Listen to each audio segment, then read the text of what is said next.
High, আসসালামু আলাইকুম সকলকে and a great welcome to my YouTube channel দিল হেলথ কেয়ার। আমি জিসান আরিফ, মুর্শিদাবাদ থেকে।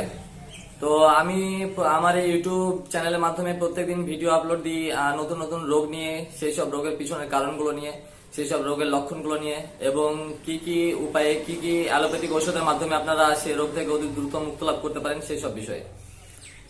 সো আমরা গত ভিডিওতে আলোচনা করেছি কনস্টিপেশন অর্থাৎ কোষ্ঠকাঠিন্য রোগের, এবং আজকে যে রোগটি নিয়ে আমরা আলোচনা করবো অর্থাৎ যে টপিকে আমরা কথা বলবো সেটি হচ্ছে লুজ মোশন বা ডায়রিয়া, যেটাকে আমরা বাংলা ভাষায় পাতলা পায়খানা বলে থাকি। তো আসুন আমরা প্রথমে জেনে নিই যে সেই রোগটির পিছনের কারণগুলো কি কি, অর্থাৎ কি কি কারণ থেকে আমাদের সেই রোগটি হয়ে থাকে। তো সাধারণত আমাদের যে লুজ মোশন অর্থাৎ ডায়রিয়া যে রোগটি হয় সেটি ব্যাকটেরিয়াল ইনফেকশনের ক্ষেত্রেও হয়ে থাকে, আবার ভাইরাস ঘটিত কারণেও হয়ে থাকে, অর্থাৎ ভাইরাল ডায়রিয়াও হয়ে থাকে। প্রোটোজোয়াল কজ অর্থাৎ প্রোটোজোয়ার কারণেও হয়ে থাকে। আবার অনেকে বিভিন্ন রোগের জন্য ওষুধ নিচ্ছেন, সেই টাইমে আপনার বিভিন্ন অ্যান্টিবায়োটিকের সাইড ইফেক্টের ফলেও আপনার এই লুজ মোশন রোগটি হয়ে থাকতে পারে। এছাড়াও ওভার ইটিং অর্থাৎ আপনারা যদি অতিমাত্রায় খাওয়া দাওয়া করেন তবে সেক্ষেত্রেও আপনাদের লুজ মোশন রোগটি হয়ে থাকতে পারে। আবার অনেকেই অ্যালকোহল অ্যাডিক্টেড অর্থাৎ মদ পান করেন, তো সেই নেশা জাতীয় দ্রব্যের কারণেও আপনার এই লুজ মোশন রোগটি হয়ে থাকতে পারে। আবার আরেকটি মুখ্য বিষয় ল্যাকটোজ ইনটলারেন্সের ক্ষেত্রেও আপনার এই রোগটি হয়ে থাকতে পারে। তো আসুন আমরা জেনে নিই ল্যাকটোজ ইনটলারেন্সটা আসলে কি। তো অনেক টাইমে আমরা দুধ জাতীয় যে খাবারগুলো খাই, দুধ থেকে তৈরি যেসব খাবারগুলো খাই অর্থাৎ ঘি, মাখন, বাটার, পনির, এইসব ছানা, এগুলো যখন আমরা খাই তখন সেইগুলো দুধের উপাদান একটা থাকে, সেটি হচ্ছে ল্যাকটোজ নামে পরিচিত। তো সেটিকে আমাদের ইন্টেস্টাইনে ভিলাই থেকে একটি জাইম নির্গত হয়, সেই জাইমটাকে আমরা ল্যাকটিস জাইম নামে চিনি। তো সেই জাইমটা আপনার সেই দুধের উপাদানগুলোকে আমাদের ভেতরে ভেঙে সেটি থেকে গ্লুকোজ এবং কার্বোহাইড্রেট এগুলো সব আলাদা আলাদা করে দেয়, এবং আমাদের শরীরের বিভিন্ন অংশে রক্তের মাধ্যমে সেগুলো পাঠায়, এবং আমাদের শরীরে তা থেকে এনার্জি প্রডিউস হয়।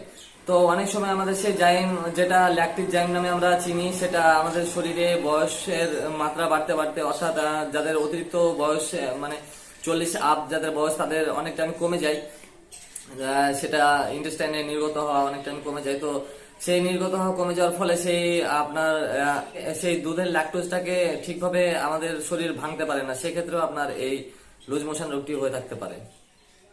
তো আসুন এবার আমরা জেনে নিই এই রোগের যে মেইন মেইন লক্ষণগুলো আছে সেই লক্ষণগুলো সম্পর্কে। তো লক্ষণগুলো সম্পর্কে বলতে গেলে প্রথমে বলা চলে যে সেই লক্ষণের মধ্যে প্রথমে আপনার জ্বর থাকতে পারে।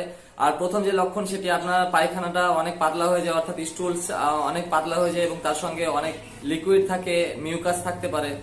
আপনার তলপেটে ব্যথা ব্যথা অনুভব হতে পারে। তারপর আমাদের ডিহাইড্রেশন হয়ে যেতে পারে, অর্থাৎ শরীরে জলের কমতি হয়ে যায়, সেক্ষেত্রে আপনাদের ত্বকটা অনেক শুষ্ক শুষ্ক ভাব মনে হয়, এবং আপনার যে জিভ, সেই জিভটা অনেক শুষ্ক থাকে। তো ডিহাইড্রেশনের ফলে যেহেতু হয়, সেহেতু আপনার শরীর একটু উইকনেস ফিল হয়, অর্থাৎ মাথা ঘোরা ভাব আসতে পারে। তার সঙ্গে নোজিয়া এন্ড ভমিটিং অর্থাৎ বমি বমি ভাব হওয়া অথবা বমি হওয়া, এটা হতে পারে। তাছাড়া আপনার মাইগ্রেন অর্থাৎ হেডেক হতে পারে, আবার একটু সামান্য জ্বরও আসতে পারে। তো এই সব লক্ষণগুলো দেখলে আপনারা বুঝবেন যে আপনারা ডায়রিয়া অর্থাৎ লুজ মোশন রোগে ভুগছেন। তো আসুন এবার আমরা জেনে নিই যে কি কি ওষুধ খেলে, অর্থাৎ কি কি অ্যালোপ্যাথিক ওষুধের মাধ্যমে আপনারা এই রোগ থেকে অতি তাড়াতাড়ি সুস্থতা লাভ করতে পারেন সেই সব বিষয়ে। তো প্রথমে ওষুধের ক্ষেত্রে আমি যেটা বলবো, লোমোফেন প্লাস ট্যাবলেট, যেটির মধ্যে আপনারা পেয়ে যাবেন লোপেরামাইড কম্পোজিশন। তো লোপেরামাইড কি করে, আমাদের ইন্টেস্টাইনের যে গতিগুলো থাকে, ইন্টেস্টাইনের যে গতি থাকে, সেই গতির মাত্রা হ্রাস করে, অর্থাৎ গতির মাত্রা কমিয়ে দেয়। তো গতির মাত্রা কমিয়ে দিলে কি হয়, অ্যাকচুয়ালি আমাদের যে পেটের মধ্যে যে ইন্টেস্টাইন গুলো থাকে, large intestine and small intestine, অর্থাৎ বড় নাড়ি এবং যে ছোট ছোট নাড়িগুলো থাকে, তো সেই নাড়িগুলোর মাধ্যমে আমাদের খাবারগুলো ভালোভাবে, খাবারের মধ্যে উপাদানগুলো আমাদের বডি অবজার্ভ করে, সেই নাড়ির মধ্যে যে ভিলাই থাকে সেই ভিলাইয়ের মাধ্যমে। তো সেই নাড়ির গতিটা যখন কমিয়ে দেয়, যখন লুজ মোশন হয়, তখন আপনার যে খাবারগুলো থাকে সেগুলো না পচে আপনার ইন্টেস্টাইনের মাধ্যমে বাইরের পথে নির্গত হয়ে যায়। তো সেই গতিটা কমিয়ে দিলে কি হবে, আপনার খাবারগুলো ভালোভাবে অবজার্ভ হবে, আপনার শরীরটা ভালোভাবে সেগুলো শোষণ করতে পারবে, এবং তার ফলে এই ওষুধটি আপনার লুজ মোশনের ফলে খুব কার্যকরী ভূমিকা পালন করবে। তো এটি আপনারা 12 বছরের ঊর্ধ্বে যারা আছেন তারা 4 mg SOS নিবেন, অর্থাৎ সঙ্গে সঙ্গে প্রথম ডোজটা এবং যে বাকি ডোজগুলো থাকবে সেগুলো 2 mg করে দিনে 3 বার নিতে পারেন। এবং 6 বছর থেকে 12 বছরের বয়সের যারা যে বাচ্চাগুলো আছে তাদের ক্ষেত্রে আপনারা 2 mg করে দিনে 3 বার নিতে পারেন, অর্থাৎ TDS খাওয়ার পরে। আর মনে রাখবেন যে এই ওষুধটা 6 বছরের নিচের বাচ্চাদের জন্য নয়, তো 6 বছরের নিচের বাচ্চাদেরকে কখনোই দিবেন না। তো দ্বিতীয় যে ওষুধটির কথা বলবো সেটি হচ্ছে রেডোটিল ক্যাপসুল নামে পরিচিত। আপনাদের লোকাল মার্কেটে রেডোটিল ক্যাপসুল নামে পেয়ে যাবেন, এবং রেডোটিল স্যাকেটও হয়। তো রেডোটিল ক্যাপসুলটা 100 mg তে আপনারা পেয়ে যাবেন। তো এই ক্যাপসুলটি আপনারা 100 mg তে অর্থাৎ 100 mg করে দিনে 3 বার নিতে পারেন TDS খাবার পরে। এবং অবশ্যই মনে রাখবেন যে ক্যাপসুলটি আপনারা 7 দিনের বেশি নেবেন না, 7 দিনের কম নেবেন অথবা 7 দিন নেবেন, কিন্তু 7 দিনের বেশি ইউজ করবেন না। এবং বাচ্চাদের ক্ষেত্রে ডোজ হচ্ছে 1.5 mg পার কেজি, অর্থাৎ কোনো বাচ্চার যদি 10 কেজি ওয়েট হয় তবে সেক্ষেত্রে আপনারা তাকে 15 mg যে স্যাকেটটি আছে সেটি থেকে 15 mg আপনারা দিনে 15 mg করে দিনে 3 বার অর্থাৎ TDS চালাবেন।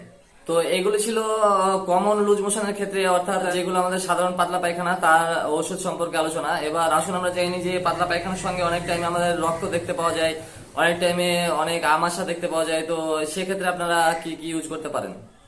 তো পাতলা পায়খানার সঙ্গে আপনাদের রক্ত আসা কিংবা পাতলা পায়খানার সঙ্গে আমাশা আসা এগুলো অ্যাকচুয়ালি ইনফেকশনের কারণে হয়ে থাকে। তো ইনফেকশনের ক্ষেত্রে আপনারা অ্যান্টিবায়োটিক ইউজ করতে হবে। তো অ্যান্টিবায়োটিকের ক্ষেত্রে আপনারা মেট্রোজিল 400 mg যে ট্যাবলেটটি পাওয়া যায় মার্কেটে, সেই ট্যাবলেটটি আপনারা নিতে পারেন দিনে TDS অর্থাৎ দিনে 3 বার অ্যাডাল্টের ক্ষেত্রে।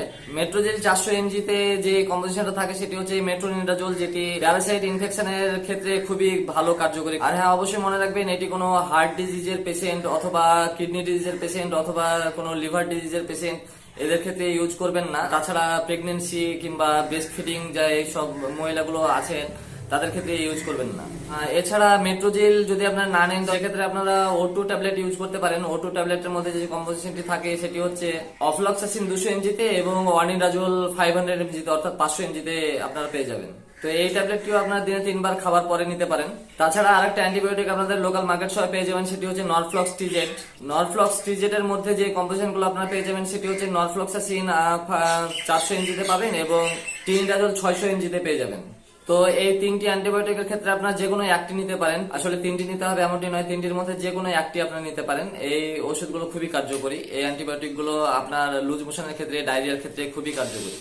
তাছাড়া আপনাদের লুজ মোশনের ক্ষেত্রে অনেক টাইমে পেটের গন্ডগোল দেখা যায়, পেট ফাঁপা ভাব অথবা পেটে গ্যাস হওয়া। তো সেক্ষেত্রে আপনারা একটি ভালো গ্যাসের ট্যাবলেট নিতে পারেন, প্যানফোর্টি OD, অর্থাৎ দিনে 1 বার খাবার আগে সকালবেলায়, যেটি কম্পোজিশন থাকে প্যান্টোপ্রাজোল। এবং তার সঙ্গে আপনারা নিতে পারেন ইউনিয়ন জাইম, একটি ট্যাবলেট পাওয়া যায় যেটি আপনারা লোকাল মার্কেট শপে পেয়ে যাবেন। তো সেটি আপনারা দিনে 3 বার অথবা 2 বার নিতে পারেন।